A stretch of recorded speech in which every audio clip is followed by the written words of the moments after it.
में राजद की बैठक, बेरोजगारी मुद्दे पर तेजस्वी रोजगार योजना का ऐलान। बिहार की जनता अब 90 के दशक से डरने वाली नहीं, इस बार बदलाव होकर रहेगा। संजू कोहली चुनाव नजदीक आते ही राजनीतिक सरगर्मियां तेज हो गई है। इसी कड़ी में मखदूमपुर प्रखंड के उमताधर नई पंचायत भवन में राजद की ओर से विशेष बैठक आयोजित की गई। बैठक की अध्यक्षता प्रखंड अध्यक्ष राज प्रेम यादव ने की। बैठक में मुख्य रूप से शामिल राजद नेत्री संजू कोहली ने बेरोजगारी को बिहार की सबसे गंभीर समस्या बताते हुए कहा कि पार्टी तेजस्वी रोजगार योजना के तहत गांव में बेरोजगार युवाओं की गिनती करे। उन्होंने कहा, हमारी पार्टी सत्ता में आते ही सबसे पहले बेरोजगारी की समस्या का समाधान करेगी। तेजस्वी यादव के 17 महीने के शासनकाल में 5 लाख युवाओं को रोजगार मिला था। यही वजह है कि अब हम इस योजना को बड़े स्तर पर चला रहे हैं। एनडीए सीधा हमला। एनडीए गठबंधन द्वारा यह कहे जाने पर कि यदि तेजस्वी यादव की सरकार बनी तो बिहार में 90 का दशक लौट आएगा। संजू कोहली ने तीखी प्रतिक्रिया दी। उन्होंने कहा, बिहार की जनता को अब 90 के दशक का डर दिखाकर सत्ता पर काबिज नहीं रहा जा सकता। जनता सब समझ चुकी है और आने वाले चुनाव में एनडीए को सबक सिखाएगी। पूरे राज्य में बदलाव की लहर चल रही है। मुख्य बातें बैठक से बेरोजगारी खत्म करना राजद की पहली प्राथमिकता, शिक्षा, स्वास्थ्य और किसानों की समस्याओं के समाधान का वादा। तेजस्वी रोजगार योजना के तहत गांव-गांव में बेरोजगारों की गिनती, बड़ी संख्या में युवाओं और ग्रामीणों की भागीदारी। कौन कौन रहे मौजूद बैठक में? प्रखंड अध्यक्ष राज प्रेम यादव के अलावा सूरज कुमार, विजय यादव, राजू कुमार, विकास कुमार सहित बड़ी संख्या में पार्टी कार्यकर्ता और स्थानीय लोग मौजूद रहे। नारे लगाए और संकल्प लिया कि आने वाले चुनाव में वे पूरी मजबूती से राजद के साथ खड़े रहेंगे। आज ये हमारा धरनई पंचायत है।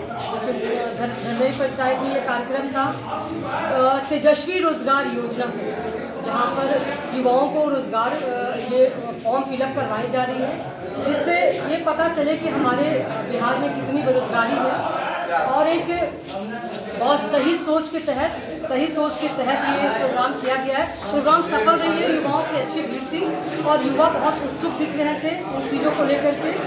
और सबसे अच्छी बात ये रही कि युवाओं ने भी अपने सवाल रखे, जवाब लोगों ने मांगे और हम लोगों ने भी जवाब उनको अच्छे से दिए, समझाएं। और उनके मन में एक उल्लास है कि तेजस्वी भैया का आना जरूरी है। उन्होंने खुद इस बात को समझा है कि पिछले 20 सालों से जो बेरोजगारी की समस्या आ रही है, यदि हमारे तेजस्वी भैया 17 महीने यदि वो सरकार में थे तो उन्होंने 5 लाख युवाओं को रोजगार दिया था।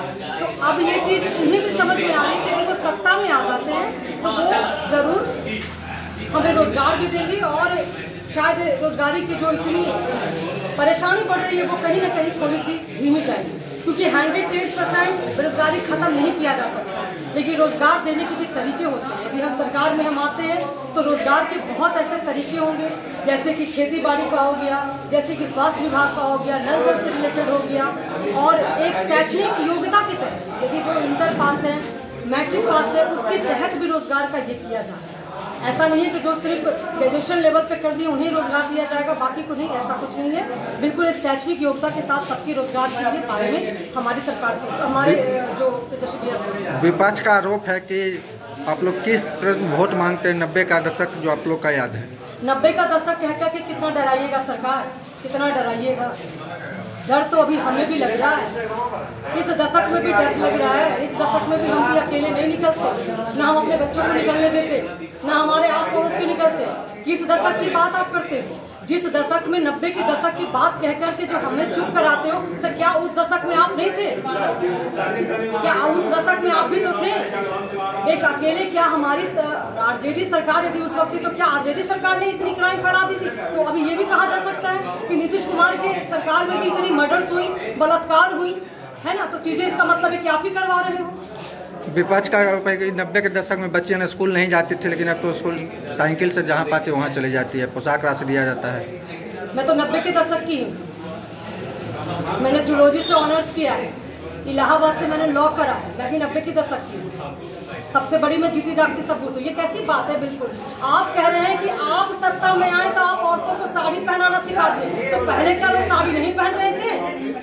लालू यादव के सरकार में औरतें साड़ी नहीं पहन रही थी। कैसी कैसी बात आप लोग कर रहे हैं? पहले के 90 के दशक में लोग पढ़े लिखे नहीं थे। तो भाई आज जो जिसकी एज 40 साल हो गई है और अच्छे अच्छे डॉक्टर, अच्छे अच्छे IPS IAS नहीं है क्या, अब के लिए ढड्ढा देना पड़ेगा? भाई सरकार, आप सरकार में हो तो ऐसी उजूल फजूल बातें मत करो। हाथ जोड़ती हूँ मैं, फालतू का आप लोग क्यों ऐसे कर रहे हो? आप लोग की बातों को लोग सुन करके अब हंसी भी आ रही है कि आप लोग कैसी बातें कर रहे हो कि आप सरकार में आए तो स्कूल लोग जाने लगे, आप सरकार में आए तो औरतें साड़ी पहनने लगी, आप आए तो हम लोग बोलना सीख गए। तो पहले क्या हम लोग को जुबान नहीं था? बंद कीजिए सरकार, बंद कीजिए।